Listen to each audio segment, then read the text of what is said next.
நான் சொன்னதுக்கு சின்ன பிள்ளையில இருந்து ஒன்னா படிக்கிறாங்க, சும்மா பேசிட்டு இருந்திருப்பாங்க, இத போய் பெருசாக்குறேன்னு சொன்னீங்களே, இப்ப என்ன ஆச்சு? வீட்டுக்குள்ளேயே வந்துட்டான். வாசல்ல அவனை வெட்டி போட்டிருக்கணும். ஐயா, ஊன்னு ஒரு வார்த்தை சொல்லுங்கயா. அவன் தலையை வெட்டி உங்க காலடியில போறேன். போடா போடா அண்ணா. ஏன் அவனுங்களை திட்டுறீங்க? தங்கச்சி, இது நம்ம பொண்ணு விஷயம்மா. அவனை எப்போ எங்கே என்ன பண்ணணும்னு நாங்க பாத்துக்கிறோம். நீ போம்மா, போ போம்மா. பண்ணுங்க.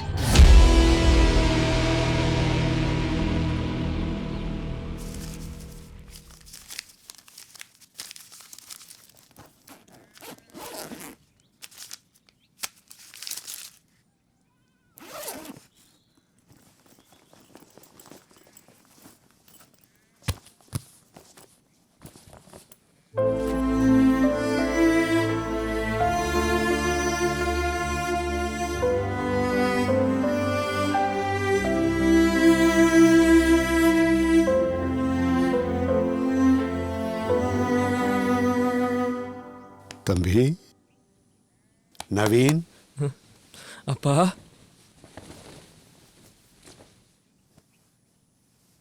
பாப்பா போலாம். இனிமே நம்ம இந்த ஊர்ல இருக்க வேணாம்ப்பா.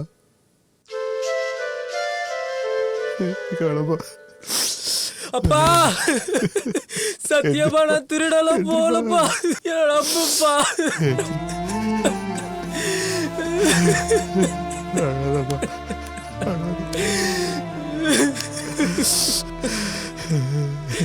அழாதப்பா, நீ திருட போலங்கிறது எனக்கு தெரியும்ப்பா.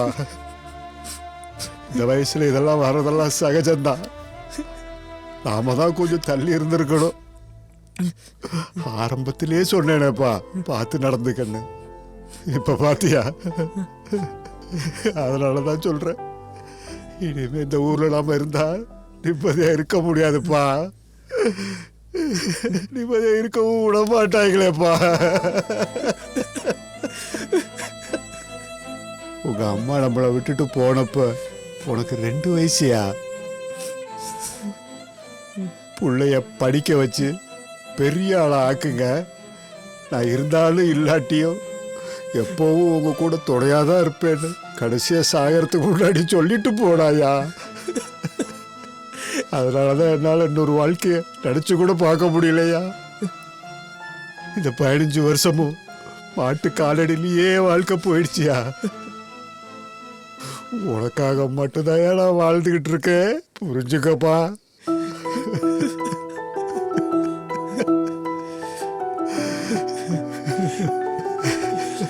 நான் உங்க பேச்ச மீற மாட்டேன்ப்பா. அம்மா சொன்ன மாதிரியே படிச்சு பெரிய ஆள் ஆயிரம்பா. ஆனா இங்கே இருந்துடலாம்ப்பா.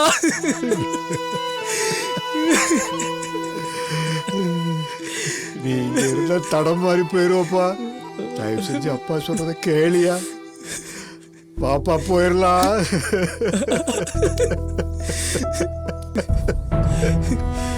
சரிப்பா,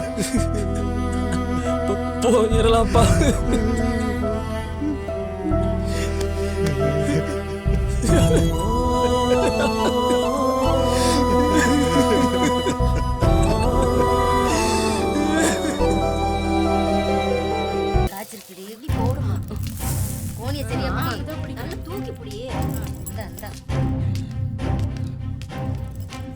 என்னடி, கல்யாணத்துக்கு போகாம 2 பேரும் இங்க வந்துட்டீங்க? என்னாச்சு? படிக்கிற பொண்ண கல்யாணத்துக்கு கூட்டிட்டு போன நீ அனுப்பி வச்சுட்ட. இவ என்னடானா ஒரேடி அடம் பிடிக்கிறா, ஸ்கூலுக்கு போகணும்னு சொல்லிட்டு. கல்யாணத்தை முடிச்சிட்டு போலான்னு சொன்னா கேட்கவே மாட்டேங்கிறா. என்னென்ன பண்ண சொல்ற?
என்னம்மா இங்க நவீன் இல்லையா? உங்க வீட்ல திருட பார்த்தான்னு அப்பாவையும் பையனையும் அடிச்சு அவமானப்படுத்தி ஊரை விட்டே துரத்திட்டாங்கம்மா.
இதனால தான் நான் கல்யாணம் பண்ணிக்கல. எனக்கு இந்த வாழ்க்கையே போதும்னு இருந்தேன். ஆனா வீட்டில் என்னை கல்யாணம் பண்ணிக்கோன்னு ரொம்ப தொந்தரவு பண்ணாங்க. ஊரில் அவளுக்கு கல்யாணம் ஆயிடுச்சு, இவளுக்கு கல்யாணம் ஆயிடுச்சு, அவ குழந்தை பெத்துட்டா, இவ குழந்தை பெத்துட்டா, அவங்க பேர குழந்தைய கொஞ்சறாங்க, இவங்க பேர குழந்தைய கொஞ்சறாங்கன்னு நீயும் கல்யாணம் பண்ணிக்கோன்னு சொந்தம் பந்தம் அக்கம் பக்கம் எல்லாருமே என்னை ரொம்ப தொந்தரவு பண்ணாங்க. உங்களுக்கு என்ன, கொஞ்சம் விளையாட பேர குழந்தை தானே வேணும், கொஞ்சிக்கோங்கன்னு தீபிகாவை தத்தெடுத்துட்டேன். இப்போ அவங்களும் ஹாப்பியா இருக்காங்க, நானும் ஹாப்பியா இருக்கேன். நந்தினி,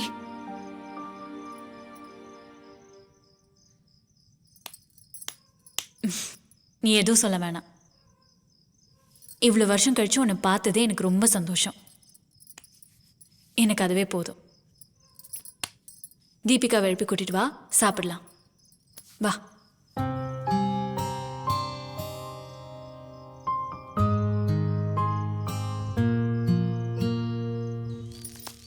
பரவாயில்லையே, தீபிகா உன்கிட்ட சீக்கிரமா ஒட்டிக்கிட்டா போல. சாப்பிட்டியாமா? நான் சாப்பிட்டேன். நீங்க சாப்பிட்டீங்களா? சாப்பிட்டேம்மா. பவித்ரா, அம்மா, நந்தினி ஏதாவது சொன்னாலாமா? என்கிட்ட எதுவுமே சொல்லலம்மா. ஆனா உங்களுக்குள்ள ஏதோ இருக்குன்னு மட்டும் புரியுதம்மா. ஆமாமா, ஒரு தாயா இருந்து என் பொண்ணுக்கு செய்யக்கூடாத ஒரு பெரிய தப்பு செஞ்சிட்டேம்மா. அன்னையில இருந்து அவ என் முகத்தை நிமிந்து கூட பார்க்க மாட்டேங்கிறாமா. ஒரே பொண்ணு செல்லமா பெத்து வளர்த்த, ஊரே மெச்சுற அளவுக்கு கல்யாணம் பண்ணி ராணி மாதிரி வாழ வச்சு பார்க்கணும்னு ஆசைப்பட்டேம்மா. என் ஆசையில நானே கொல்லி வச்சுட்டேம்மா. நான் செஞ்ச தப்புக்காக என்ன பழி வாங்குறதா நினைச்சு அவ அவ வாழ்க்கையவே அழிச்சிட்டு இருக்காமா. அவளை நினைச்சு நினைச்சு நாங்க தினம் தினம் செத்துட்டு இருக்கோமா.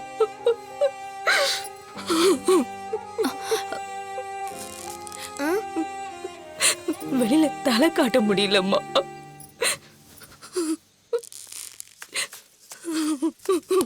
சிவகாமி ஏன் அழுவுற?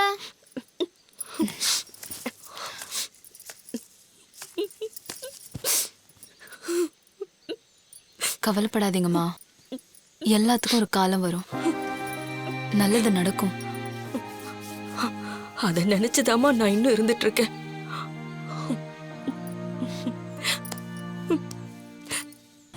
அந்த ஃபேன்சி ஸ்டோர் முன்னாடி நிறுத்த. எதுக்கு? நிறுத்த சொல்றேன். வா. வாங்கம்மா, உள்ள போங்க. பாப்பாக்கு ஜுவல்ஸ் பார்க்கணும். போய் பாருங்க. பாப்பா, உனக்கு என்ன வேணுமோ பார்த்து எடுத்துக்க, நம்ம வாங்கிக்கலாம். Okay aunty. போ. பவி, ஏற்கனவே அவள்கிட்ட நிறைய இருக்கு, ஏண்டி? அவளுக்கு நான் வாங்கி கொடுக்குறேன்.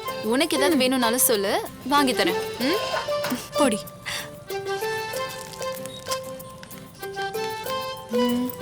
ஓ, இது அழகா இருக்கு.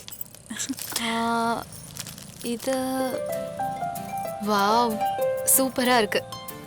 இன்னும் வேற ஏதாவது எடுத்துக்கோ. ஆண்டி போதுமா? சரி, இதை பேக் பண்ணிடுங்க. தேங்க்யூ. பாப்பா வா போலாம். வா வா போலாம். 13ஆம் தேதி டிராக்டர் வேலைக்கு ஒரு 5000 பணம் கொடுத்துருக்கோம், எழுதிருக்கியா? பாத்துருவோம்ப்பா. 14ஆம் தேதி மணிபாரதி வந்து என்கிட்ட பணம் வாங்கிட்டு போனான். எவ்வளவுன்னு எழுதியிருக்க? பாத்துருவோம். யோ, 14ஆம் தேதியை பாருன்னா 20ஆம் தேதி எடுத்து வச்சு தடுமாறிட்டு இருக்க. ஆமா இல்ல, உன்னை கணக்கு பார்க்க சொன்னேன்னு வச்சுக்க, இந்த பண்ண விளங்கிடும்.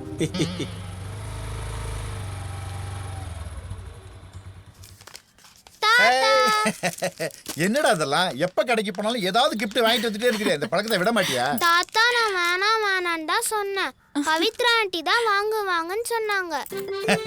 சரிடா சரிடா. மடி 2 வாரமா கணக்கு வழக்கெல்லாம் எழுதாம அப்படியே கடந்து போச்சுமா. மாமாவுக்கு பார்வை கொஞ்சம் சரியில்லை, அதனால கொஞ்சம் பார்த்து கொடுத்து நேர் பண்ணிட்டு போடா. அதுக்கு என்ன மாமா, பார்த்துட்டா போச்சு. பவி கூட பாப்பா அழைச்சிட்டு போய் சாப்பிட்டுட்டு நான் என்னன்னு பார்த்துட்டு. சரி வா. கொடுங்க மாமா. இந்தாம்மா நோட்டு, கரெக்டாக எழுதிருமா.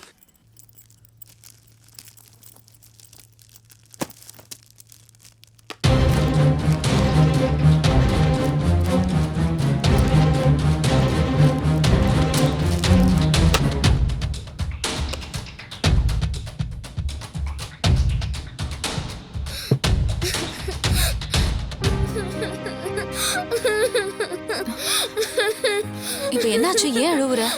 இல்ல ஆண்டி, உடைஞ்சிருச்சு ஆண்டி, அம்மா அடிப்பாங்க. கூட ஏய், இது ஒட்ட வச்சிடலாம், இதுக்கு போய் ஏன் அழற? இல்ல ஆண்டி, அம்மாக்கு இது ரொம்ப பிடிக்கும் ஆண்டி. பிடிக்குமாவா? இதுதான் அவளுக்கு உயிர் உலகம்.